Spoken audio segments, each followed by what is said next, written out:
Le chef de l'État, Félix Tshisekedi, est parmi les 5 présidents africains invités par Joe Biden à un sommet virtuel sur les climats. 521 Koulouna sont transférés au centre agricole Kanyama-Kasese dans la province du Haut-Lomami pour une rééducation socio-professionnelle après leur présentation au gouverneur de la ville de Kinshasa. Enfin, les déchets plastiques seront recyclés grâce au projet Kintoko by Okeplast en collaboration avec la ville de Kinshasa pour lutter contre l'insalubrité et protéger l'environnement. Merci de choisir Télé 50 pour vous informer. Madame, Monsieur, merci de nous rejoindre. Au total, 40 dirigeants du monde ont été invités par le président des États-Unis d'Amérique, Joe Biden, au sommet virtuel sur le climat prévu du 22 au 23 avril prochain. L'annonce a été faite par la Maison-Blanche à travers un communiqué. Selon ce document, 5 chefs d'État africains prendront part à ces assises, entre autres Félix Tshisekedi de la République démocratique du Congo, Ali Bongo du Gabon, Uhuru Kenyatta du Kenya, Muhammadu Buhari du Nigeria et Cyril Ramaphosa de l'Afrique du Sud. À l'Assemblée nationale, son président Christophe Mbosso a échangé avec Mike Hammer, ambassadeur extraordinaire et plénipotentiaire des États-Unis en République démocratique du Congo, sur la question liée à la tenue des élections de 2023, conformément à la Constitution. Je suis ici aujourd'hui pour féliciter le nouveau président de l'Assemblée nationale, l'honorable président Mbosso, et j'ai eu l'occasion aussi de me réunir avec le vice-président Kabound et le deuxième vice-président. La raison de ma visite, c'est pour offrir le soutien des États-Unis dans les intérêts mutuels, pour promouvoir la paix et la prospérité en RDC. Je dois dire qu'on a discuté l'importance d'assurer qu'il y aura des élections en 2023 comme elle est programmée dans la Constitution et que c'est essentiel pour montrer au peuple congolais qu'il y a de vrais changements et que le glissement de l'ancien régime est mort. On en a aussi parlé beaucoup de la situation de sécurité à l'est du pays, que c'est vraiment préoccupant et les États-Unis sont prêts à soutenir les efforts pour lutter contre la corruption qui est impliquée dans le soutien à les groupes armés. Et aussi, comme vous avez écouté, les États-Unis ont désigné les ADF, un groupe terroriste Daesh. Et c'est important et le président Mbosso m'a remercié pour cette désignation. On a aussi discuté les possibilités de coopération dans le cadre de l'environnement et le changement climatique et aussi les avancements des droits de l'homme en RDC. On a discuté l'importance du Conseil des droits de l'homme et d'assurer qu'il continuera à avoir de bonnes situations pour le peuple congolais. J'apprécie beaucoup le temps que le nouveau président m'a donné aujourd'hui parce que je sais que sa agenda est très chargée, mais c'est la première réunion entre nous et on continuera à avoir un bon dialogue pour voir comment les États-Unis peuvent continuer à soutenir les changements importants qui donnent de bons résultats. Il n'y a pas de détournement dans la province du Haut-Katanga. La concertation entre l'inspecteur général des finances et le gouverneur Jacques Yabula s'inscrit dans le cadre du processus de la mise en application de la chaîne des dépenses provinciales, un processus entamé entre les deux parties depuis l'année passée à la demande de la province du Haut-Katanga. Objectif, encadrer les services provinciaux chargés de la mobilisation de recettes. Dans le cadre de concertation entre la province du Haut-Katanga et l'inspection générale des finances, concertation qui s'insère dans le processus de la mise en application de la chaîne de la dépense provinciale. C'est un processus que nous avions commencé depuis l'année passée à la demande de la province du Haut-Katanga. L'inspection générale des finances est allée à Lubumbashi pour encadrer les services provinciaux chargés de la mobilisation de la recette et examiner la possibilité de mettre en place une chaîne de la dépense. Ce processus est arrivé à la fin. Voilà pourquoi les deux parties, nous nous sommes convenus que nous puissions nous retrouver pour matérialiser ces projets qui est très très important dans le cadre de la bonne gouvernance.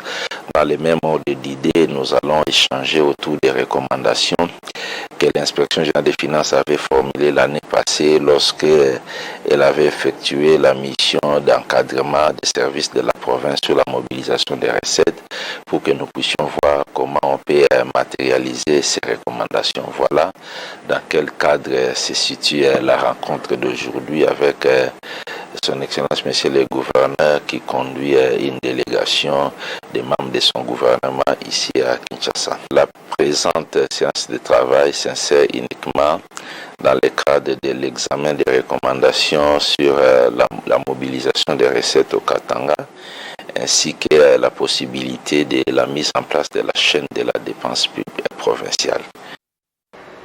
Direction la province de l'Équateur, le maire de la ville de Mbandaka est suspendu de manière préventive de ses fonctions. La décision a été prise lors du Conseil hebdomadaire provincial des ministres.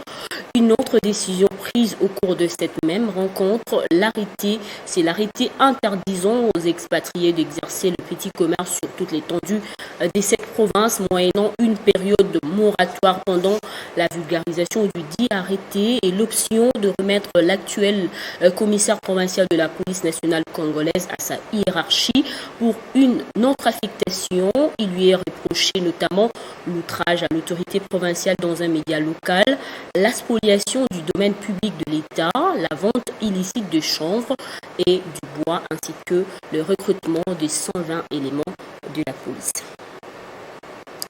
Le chef de la maison civile du président de la République, Félix Antoine Tshisekedi Bruno Miteyo, salue l'élan de développement de la province du Haut-Ouélé sous le leadership du gouverneur Christophe Bassiani-Nanga. En séjour dans la région, Bruno Miteyo a visité plusieurs projets d'intérêt communautaire initiés par le gouvernement provincial. Accueilli par les vice-gouverneurs, le chef de la maison civile du président de la République est immédiatement conduit au salon d'honneur pour un briefing avant de prendre la direction du centre-ville d'Iziro où l'attendait le gouverneur Christophe Bassiani-Nanga qui, aussitôt arrivé, le reçoit ici dans son cabinet pour des civilités. Une fois les rituels terminés, le cortège prend la direction de Babogui pour y visiter cette palmeraie à la grande satisfaction du chef de la délégation. Chaque chemin commence par le premier pas. Il faut toujours commencer. C'est tout à fait naturel ici. Un palmier qui pousse sans engrais. Allez, félicitations. Ici sur la rivière Bia, l'autorité provinciale et ses hôtes sont accueillis par une foule immense venue de Cité d'Ibambi et Gombe pour saluer son œuvre dans la contrée. Calico à la main, il n'avait rien d'autre à offrir à ses fils du milieu qui vient là de réaliser un rêve transgénérationnel. Aliboso, Tobé Telanano, président de la République et Mamboko. Nous poursuivre combien d'objectifs? Tobandi urbanisation à Ibambi. Tobokata Zamba na biso. Est-ce que miso na bino eza komona? Sur instruction du chef de l'État Félix Antoine Tshisekedi, Bruno Miteyo s'est fait accompagner notamment du directeur général du Transco, du responsable des zones économiques spéciales, du directeur de cabinet du ministre national de l'Industrie, ainsi que quelques experts de la Société nationale d'électricité venus pour exploiter les opportunités d'investissement dans une province en perpétuelle mutation. Ouverture d'une représentation de la radio de la femme au Grand Kassai. L'activité a eu lieu à Kananga dans la salle d'audience du tribunal de grande instance. Détail dans ce reportage. Cours de centre Kassaïen par l'ouverture de la radio femme en province. Présentation de la radio femme par Bernard Badikouba ce samedi 20 mars dans la salle d'audience de parquet de grande instance à Kananga. La radio de la femme est une ouverture de l'ONG Génération Femme, initiative de Elfie Esther Kishi qui vient secourir les femmes centre Kassaïennes victimes des affres de guerre dites Kamwenon Sapo. Pour vous parler et vous présenter de la radio de la femme, une œuvre de l'ONG Génération Femme. En effet, tout a commencé en 2006 quand Madame Elfie Esther Mchichi a pris l'initiative de créer l'ONG Génération Femmes dans le but de soutenir les filles mères, lutter contre le mariage précoce, lutter contre l'abandon des études pour des raisons de grossesse, mais aussi soutenir les enfants autistes. Plusieurs femmes ayant abandonné le cours normal de leur vie sombrent dans le silence, se voient consolées par cette initiative qui du reste est saluée par les femmes leaders, les hommes genrés et défenseurs de droits de la femme et de la jeune fille au Kasaï central. Lutte contre l'insécurité à Kinshasa par l'encadrement de jeunes désœuvrés communaux appelés Kuluna. Un groupe de 521 civiques vient d'être mis à la disposition du service national par la police nationale congolaise pour la formation. Avant ce transfert, ils ont été présentés au gouverneur de la ville de Kinshasa, Gentini Ngobila. Au total, 521 délinquants, appelés communément Kuluna, ont été présentés par la police ce vendredi à Gentini Ngobila, gouverneur de la ville de Kinshasa, la capitale de la République démocratique du Congo. Parmi ces 521 délinquants présentés officiellement au gouverneur de la ville de Kinshasa, Gentini Ngobila, par la police nationale congolaise, il y a de chefs de gang ou écuries qui ne cessent de s'aimer terreur et désolation au sein de la population quinoise. Ils ont été présentés au terrain flamboyant situé dans la commune de la Gombe, en présence du ministre provincial de l'Intérieur et Sécurité Sam Leka, du commissaire provincial de la police nationale congolaise, Sylvano Kassongo, et du commandant du service national censé prendre désormais en charge ces civiques à travers une formation paramilitaire doublée d'intenses travaux des champs, comme punition pour tous les forfaits commis envers les paisibles citoyens. Dans son mot des circonstances, Gentini Ngobila a salué la bravoure dont on fait montre les éléments de la police. Je salue avec beaucoup d'admiration le travail abattu par notre police. Cette rafle de plus ou moins 521, c'est un travail remarquable. Il a fallu, bien entendu, à la police de multiplier les stratégies et les stratagèmes pour en arriver là. Concernant les Kuluna non encore interpellés par la police, le numéro 1 de la ville de Kinshasa leur a demandé de revenir au bon sentiment et de se repentir. Il s'y est de préciser par ailleurs que ces Kuluna vont rejoindre cette semaine et celle qui suivra le centre agricole Kanyamakasese dans la province du Olomami pour une rééducation socio-professionnelle.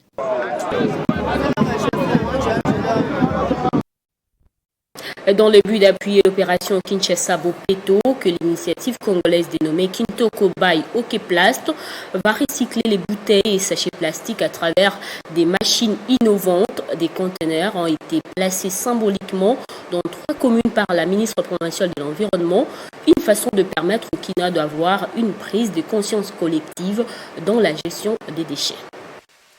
La société Okaplast, en partenariat avec le gouvernorat de la ville de Kinshasa, vient de lancer l'opération Kintoko, qui consiste à la récupération des déchets plastiques, leur réduction, leur recyclage et leur remise à la disposition de la population afin d'être utile pour différents produits en plastique. Dans le souci de pérenniser la vision du gouverneur de la ville de Kinshasa, la ministre provinciale de l'Environnement a inspecté les différents points de récupération. Kinshasa Bopeto n'est pas un slogan. C'est un état d'esprit, c'est une philosophie, une façon de faire. Et nos cours d'eau sont infestés et pleins de déchets plastiques. Il était grand temps de mener une grosse opération coup de poing, mais dans un autre sens. Dans l'esprit d'économie circulaire, de faire des déchets une ressource. Nous avons identifié dans la ville une trentaine de sites. Nous en sommes aujourd'hui à 3 de façon symbolique. Je viens pour remettre ça ou mettre à la disposition de la population quinoise sur instruction du gouverneur. Le recyclage des déchets plastiques est une révolution pour l'entreprise Okeplast grâce à Kintoko, explique le manager de la société. Kintoko, c'est une initiative qui est sur la même vision que Kinbopeto. Le but, c'est de diminuer l'insalubrité à Kinshasa avec le problème que nous avons, qui est les bouteilles en plastique, qui nous pose beaucoup de problèmes dans les inondations et le bouchage de nos caniveaux. Et grâce à Kintoko, aujourd'hui, n'importe quelle personne, adulte, femme, homme, peut aller ramasser ces bouteilles et avoir un revenu gratuitement, sans trop se fatiguer, en rendant Kinshasa propre et en faisant quelque chose de bien pour l'environnement de la ville de Kinshasa. Les déchets abandonnés dans les rues, les jardins et les rivières participent à la dégradation écologique de notre environnement. Préparatif de la célébration du centenaire de l'église kimbangiste, la ministre de l'économie Akasia Bandoubola Mbongo a rendu une visite au chef spirituel Simon Kimbangu Kiangani, avec qui elle a eu un entretien fructueux avant de sensibiliser les femmes kimbanguistes sur leurs droits par rapport à ce mois de mars. À quelques jours de la grande célébration du centenaire de l'église kimbangiste, Akasia Bandoubola Mbongo, pieds nus, vêtu en vert blanc, a rendu visite au chef spirituel de l'église kimbangiste, Simon Kimbangu Kiangani, ce jeudi 25 mars 2021, dans sa résidence de Kinshasa. Après près d'une heure d'entretien, la ministre de l'économie nationale s'est dite heureuse d'avoir reçu bénédiction et conseils. Présenter d'abord les civilités à papa. Nous avons mis en exergue les leaderships de femmes, mais nous sommes référés à ce qu'a fait Maman Mouilou, le modèle de leadership en RDC. J'ai également eu la bénédiction de papa pour le grand travail que nous faisons pour la nation congolaise. Il nous a bénis, nous a orientés, nous a donné des conseils par rapport à la grande tâche de responsabilité que nous avons dans notre pays. Et nous avons tenu à cœur justement à marcher selon ces conseils.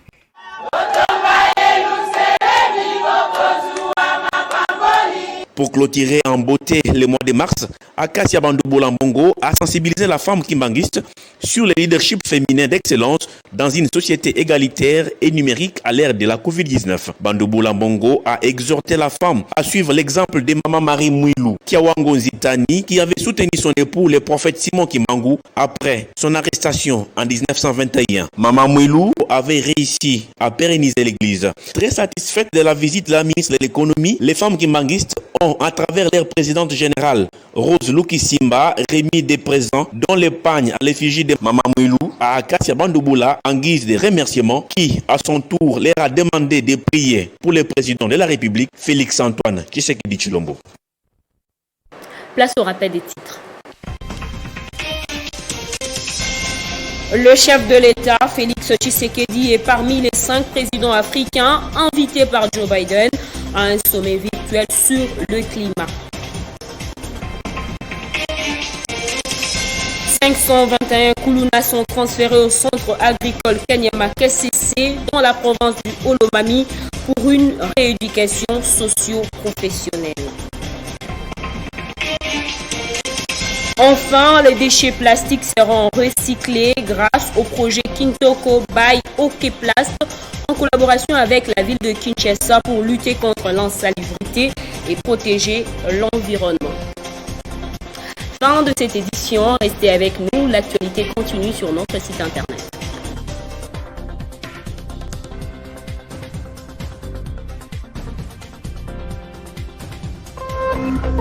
Téléchargez les infos Télé 50 sur www.télé50.cd.